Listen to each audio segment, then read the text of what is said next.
L'intervention est délicate. Le moindre coup de vent violent pourrait être fatal à l'équipage.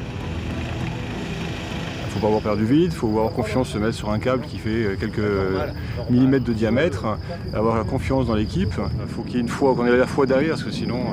Les Alpes de Haute-Provence, une région avec des paysages à couper le souffle. Entre montagnes et vallées luxuriantes, le département est l'un des hauts lieux du tourisme sportif. Avec une destination phare, les gorges du Verdon. Ici, on peut pratiquer de la randonnée, du rafting et même du funambulisme. Un paradis pour les passionnés de sports extrêmes.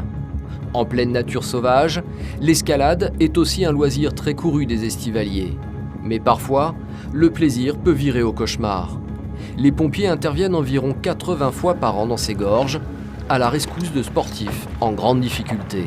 On doit être prêt à ce genre de situation. Donc une personne bloquée en paroi, ça peut arriver notamment sur la fin de journée avec de la fatigue, c'est souvent le cas. Au sein des casernes du département, plusieurs pompiers volontaires sont aussi des professionnels de la montagne, des alpinistes chevronnés qui s'exercent régulièrement aux interventions sur terrain accidenté.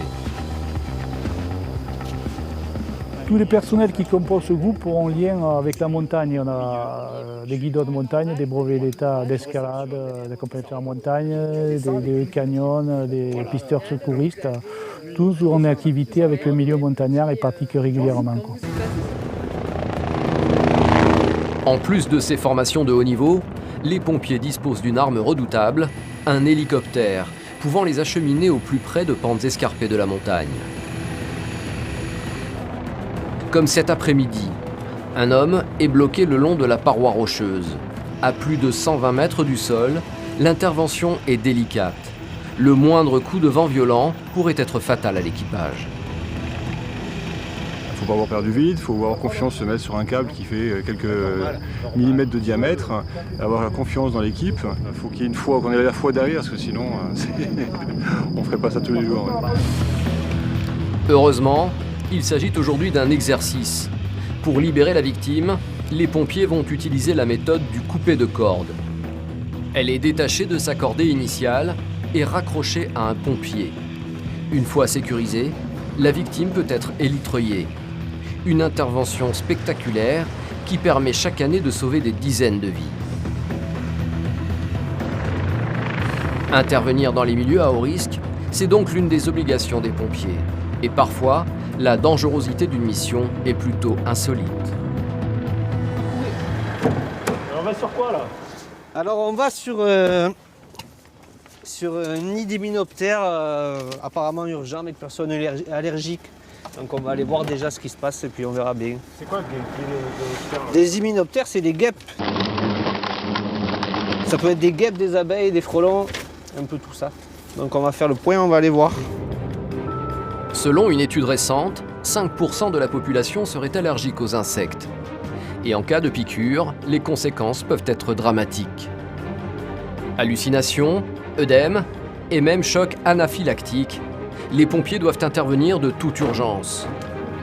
Alors, qu'est-ce qui se passe? C'est dans cette maison que les insectes ont été signalés. Ah mais c'est les abeilles ça. C'est les abeilles. Les propriétaires, un couple de personnes âgées, se sont réveillés ce matin avec une surprise de taille sur leur terrasse. Un essaim impressionnant accroché sous le toit. Mais c'est parce que ça c'est les abeilles. Ah oui? Ils ont commencé à venir ce matin et après elles arrivent toutes, ça grossit, ça grossit. Mais ça on peut pas les détruire nous. Ah oui, Oui, c'est protégé. protégé, mais il me pique ou non? Oui, allô? Non, Ça va? elles vont piquer que si vous les On est attaquez. sur l'hyménoptère là. Oh là là. C'est en fait c'est des abeilles. J'ai tendu l'ange à côté là. Ah, mais c'est une pique, oh là là. Non, non, vous pique pas comme Je ça. sais Il n'y a que si vous les attaquez. Ah oui? Pas comme les...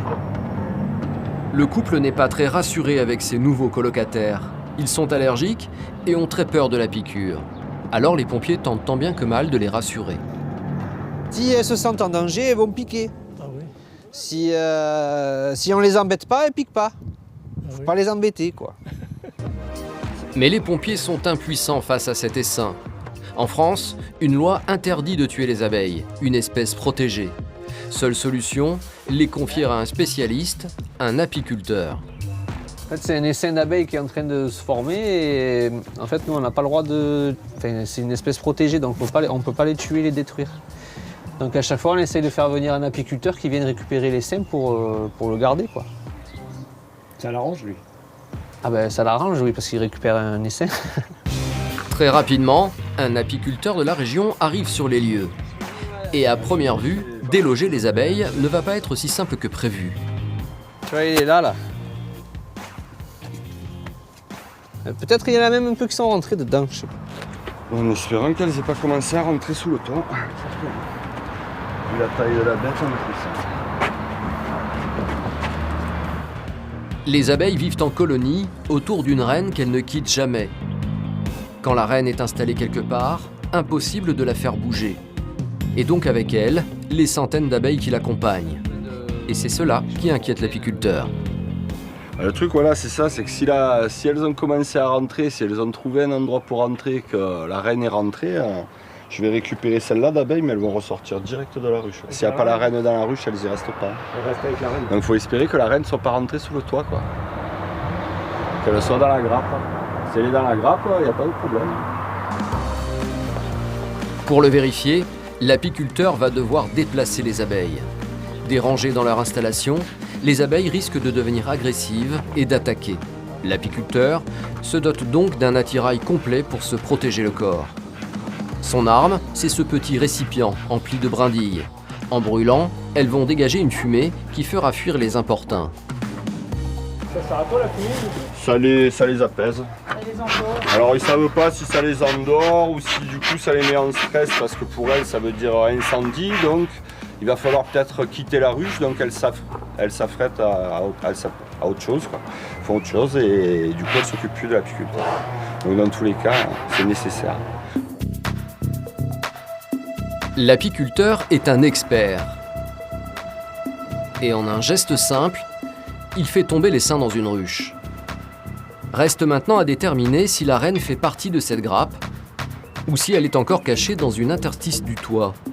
Et ça, le spécialiste le voit tout de suite. On va attirer toutes celles qui sont restées sur le toit, quoi. Voilà, là l'abeille, tu vois, elle a une position caractéristique là. Tu peux venir sur le côté, il n'y a pas de souci, hein. Et tu vois, elle a l'abdomen en l'air et elle bat des ailes. En fait, elle dégage une phéromone qui dit aux autres, elle bat le rappel, quoi. Elle appelle les autres en disant la reine est là, vous pouvez venir. Seules quelques dizaines d'abeilles restent encore près du toit. Après un enfumage rapide, elles vont vite rejoindre leurs congénères dans la ruche. Ce soir, là où elle est, j'ai juste à fermer la grille, à la baisser. Elles seront toutes dedans pour passer la nuit, quoi. Donc j'ai juste à la fermer et à la prendre, à la charger. Je vais la poser à un autre endroit. Il faut que ce soit éloigné de quelques kilomètres de préférence. Et puis elles s'établiront là-bas, tranquillement. Sur un terrain que vous avez... Sur un terrain où j'ai déjà des emplacements. Cet après-midi, les pompiers ont dû gérer une mission plutôt simple. Mais la journée est loin d'être finie et la prochaine intervention est beaucoup plus angoissante.